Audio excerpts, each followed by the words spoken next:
Assalamualaikum warahmatullahi wabarakatuh. Kami dari kelompok Kode Breaker kelas INFB dengan nama anggota yaitu saya sendiri, Shelina Wilna selaku moderator, dan rekan saya yaitu Salman Alfaris. Selanjutnya ada Entus Azibatia. Nah, seperti yang kita ketahui, objek wisata merupakan suatu tempat atau keadaan alam yang memiliki sumber daya wisata. Oleh karena itu, dapat dibangun dan dikembangkan sehingga mempunyai daya tarik tersendiri. Juga dapat diusahakan sebagai tempat wisata yang dikunjungi oleh wisatawan. Badan Pusat Statistik atau BPS mencatat jumlah kunjungan wisatawan mancanegara di sepanjang tahun 2020 hanya sekitar 4,02 juta kunjungan. Bila dibandingkan dengan kunjungan pada tahun 2019, yaitu sebesar 16,11 juta kunjungan. Jumlah ini merosot sekitar 75,03%. Oleh karena itu, kami mengambil tema proyek ini, yaitu program info wisata di Jawa Barat agar mempermudahkan masyarakat dalam mencari wisata-wisata yang berada di daerah Jawa Barat maupun sekitarnya. Sehingga kita dapat saling bertukar informasi. Karena pada saat ini pemerintah sudah memperbolehkan tempat wisata untuk dibuka kembali. Nah, dengan adanya program ini, kami berharap kunjungan wisatawan pada tahun ini dan tahun-tahun berikutnya dapat meningkat. Dengan demikian, dapat membuka lowongan pekerjaan baru serta dapat mensejahterakan masyarakat sekitar yang berada di daerah objek wisata tersebut. Nah, selanjutnya akan dibacakan oleh Azi. Ya, selanjutnya di sini ada deskripsi program. Program ini merupakan program yang bertujuan untuk memberikan informasi kepada user tentang wisata-wisata yang ada di Bogor, Jawa Barat. Maaf, yang ada di Provinsi Jawa Barat. Bukan hanya itu saja, user juga dapat mempromosikan atau saling berbagi informasi apabila di tempat tinggal mereka dan tempat tinggal kita juga ada wisata dan mengetahui tempat wisata yang ada di Jawa Barat.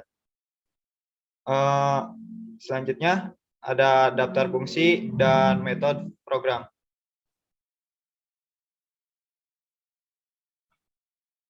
Yang pertama ada fungsi import. Fungsi import adalah salah satu fungsi yang terdapat pada program Python. Pada Python, import berfungsi untuk multi-file, maksudnya yaitu untuk kita dapat memanggil file lain di dalam suatu modul yang berbeda. Yang kedua ada fungsi def. Pada Python, fungsi def adalah suatu kumpulan perintah atau baris kode yang dikelompokkan menjadi satu untuk kemudian bisa dipanggil atau digunakan berkali-kali. Sebuah fungsi bisa menerima parameter, bisa mengembalikan suatu nilai, dan bisa dipanggil berkali-kali secara independen. Yang ketiga ada fungsi while. Fungsi ini pada Python adalah sebuah proses pengulangan suatu blok kode program selama sebuah kondisi terpenuhi.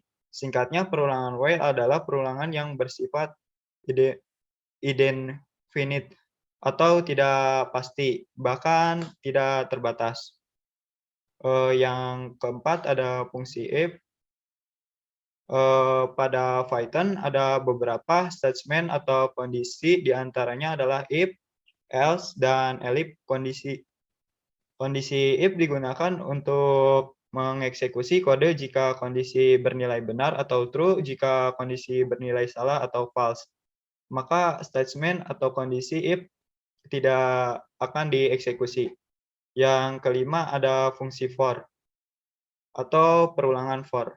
Pada Python adalah perintah yang digunakan untuk melakukan iterasi dari dari sebuah nilai sequence atau data koleksi pada Python seperti list, tuple, string, dan lain-lain. Yang keenam ada fungsi open. Fungsi open ini memiliki dua parameter yaitu nama file dan mode. Python sudah menyediakan fungsi open ini untuk membaca dan menulis file, objek, file sebuah variabel, objek yang menampung isi file. Kita melakukan pemrosesan pada sebuah file berkat adanya fungsi tersebut. Selanjutnya nomor 7 sampai nomor 12 akan diteruskan oleh Salman. Oke, terima kasih. Selanjutnya adalah yang pertama ada fungsi len. Fungsi len ini digunakan untuk mengetahui panjang atau jumlah item anggota dari objek seperti sequence dan collection. Yang ke-8 ada fungsi input, berfungsi untuk menerima baris input dari user dan mengembalikannya dalam bentuk string. Fungsi input menerima satu buah parameter yaitu prompt atau optional. Selanjutnya ada method close, di mana method close ini bertujuan untuk menutup file yang telah kita buka. Jadi file tertutup tidak dapat dibaca atau tidak ditulis lagi. Selanjutnya ada method readline. Pada metode readline ini adalah membaca isi file per baris dan akan mengembalikan nilai berupa list. Selanjutnya ada metode writeline, di mana menulis urutan string ke file. Jadi program akan menulis data per baris ke dalam file yang telah kita buka. Selanjutnya yang terakhir ada metode split, atau membagi string menjadi daftar. Kita dapat menentukan pemisah defaultnya adalah spasi putih apapun. Selanjutnya langsung saja kita menuju ke jenis.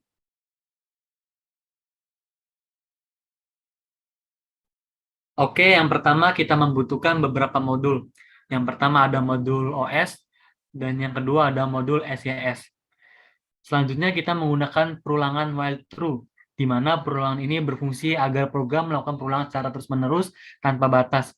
Selanjutnya kita menggunakan os.system.cls, di mana os.system.cls ini berfungsi untuk membersihkan tampilan yang ada pada CMD. Setelah itu kita akan menampilkan daftar-daftar menu yang ada.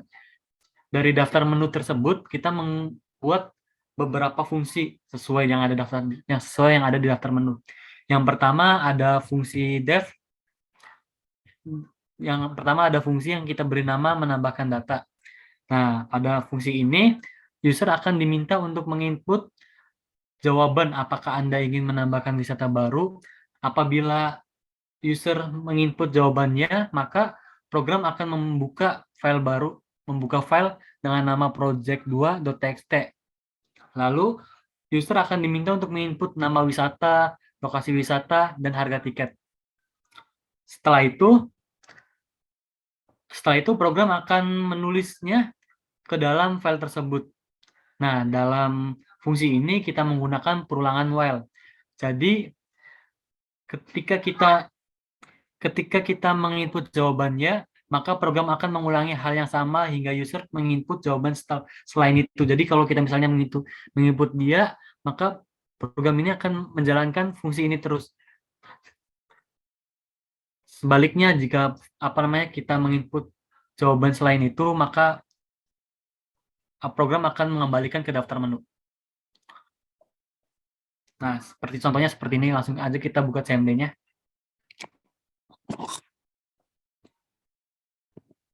Seperti yang kita lihat, misalnya kita menginput nomor 1. Apakah Anda ingin menambahkan wisata baru? Bisa ketik ya. Nama wisatanya misalnya Karangsong, lokasinya di Indramayu, dan harganya 5.000. Nah, apabila kita menjawab dia lagi, maka kita akan ditanyakan seperti ini lagi, nama wisata, lokasi wisata, dan harga tiket. Dan apabila kita mencet dia, N, maka fungsi akan kembali ke daftar menu. Oke, selanjutnya kita membuat fungsi yang kita beri nama melihat data. Pada fungsi ini, program akan membuka sebuah file yang bernama project2.txt. Lalu program akan membaca file tersebut dan memasukkannya ke dalam variabel isi. Setelah itu, setelah membaca data tadi akan diurutkan sesuai abjad awal, misalnya kayak Salman Al-Farisi dan Azi Permana. Nah, itu bakal diurutkan, jadi misalnya langsung jadi Azi dulu, baru Salman dulu, setelah itu Salman. Setelah itu, kita menggunakan fungsi if dan else, di mana ketika len dari isi itu sama dengan 0, maka tampilan di CMD-nya akan menampilkan data tidak tersedia. Setelah itu, maka kita akan menggunakan fungsi for in, di mana fungsi for in ini berguna untuk menampilkan data yang telah ada di ininya gitu, yang ada di file isi. Misalnya seperti ini nih. Kita langsung aja ke CMD-nya. Kita ketik nomor 2. Nah, karena di sini line isinya tidak sama dengan 0, maka data-datanya akan menampilkannya. Oke, selanjutnya akan dijelaskan oleh Sally. Baik, terima kasih Salman. Nah, selanjutnya kita dapat membuat fungsi yang kita beri nama mencari data. Nah, pada fungsi tersebut, user diminta untuk menginput wisata yang ingin user cari. Setelah itu, program akan membuka file project2.txt dan program tersebut akan membaca file dan memasukkannya ke dalam variabel isi. Lalu kita dapat menggunakan fungsi for in, di mana ketika inputan yang tadi kita input ada dalam variabel isi, maka program akan menampilkan data wisata yang ingin kita cari. Nah, langsung saja kita ke CMD-nya. Nah, misal kita pilih nomor 3 ya. Masukkan nama wisata yang ingin kita cari, yaitu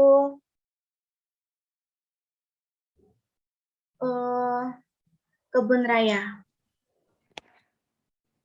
Nah, di situ kan sudah ada ya, nama wisatanya Kebun Raya, lokasi wisatanya di Kota Bogor, dan harga tiketnya 30.000. Lalu tekan Enter untuk kembali. Nah. Selanjutnya, kita dapat membuat fungsi yang kita beri nama updated data. Pada fungsi ini, program akan menampilkan daftar-daftar wisata yang ada, lalu user akan diminta untuk menginput nama wisata yang ingin user update. Setelah itu, program akan membuka file project2.txt, dan program tersebut juga akan membaca file dan memasukkannya ke dalam variabel isi. Lalu kita menggunakan fungsi for in, di mana ketika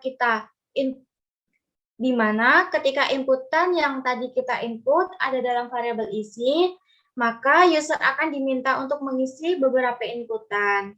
Yang pertama ada nama wisata, lokasi wisata baru, dan yang terakhir ada harga tiket. Setelah itu, program akan menulis kembali data-data yang telah diubah tadi. Mari kita coba.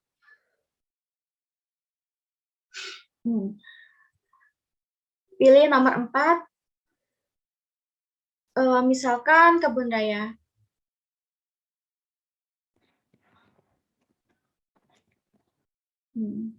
Nah, nama wisata barunya sama, Kebun Raya. Lokasi wisatanya tetap sama di Kota Bogor. Nah, yang ingin kita ubah adalah harga tiketnya, yaitu sebesar 25.000. Nah, di tampilan sudah berubah ya. Yang tadinya 30.000 menjadi 25.000. Lalu tekan Enter untuk kembali. Selanjutnya akan dijelaskan oleh Azi. Ya, baik. Terima kasih. Suara saya terdengar jelas? Terdengar? Pada bagian ini, pada bagian menghapus data, kita membuat sebuah fungsi yang diberi nama menghapus data. Sebuah fungsi sebuah fungsi ini, user diminta untuk menginput huruf Y atau N. Apabila user menginput huruf Y, maka user akan menghapus semua data yang ada. Apabila user menginput huruf N, maka user hanya menghapus salah satu dari data tersebut. Selanjutnya, kita membuat program membuka file dari file project 2.txt. Dan selanjutnya program akan membaca file tersebut dan memasukkan ke dalam variabel isi. User diminta memasukkan salah satu dari daftar wisata yang akan dihapus. Program yang membuka file project 2.txt dan selanjutnya akan membaca file tersebut dan dihapus dari variabel isi. Jika user memasukkan inputan salah, maka user diminta untuk memasukkan kembali inputan dengan menekan tombol enter. Nah, mari kita coba. Masukkan angka 5 untuk menghapus data. Misalnya, kita menekan dulu tombol N. Terus kita memilih salah satu daftar wisata mana nih yang akan dihapus. Misalnya kita memilih yang nomor 4 yaitu Kawah Putih Bandung. Nah, tekan jika ingin menghapus data berikut, maka tekan Y untuk menghapus. Nah, setelah itu maka otomatis akan terhapus. Untuk selanjutnya, bagaimana cara kita keluar dari program tersebut? Mari kita coba langsung ke CMD-nya. Kita tinggal memasukkan di daftar menu nomor 6. Setelah itu, maka muncul tulisan terima kasih telah mengunjungi aplikasi informasi wisata di Jawa Barat. Maka tekan enter untuk keluar. Baik, terima kasih atas partisipasinya teman-teman semuanya. Dan saya mohon maaf atas nama tim atau kelompok kami. Apabila ada banyak kurang dan lebihnya, saya mohon maaf yang sebesar-besarnya. Wassalamualaikum warahmatullahi wabarakatuh.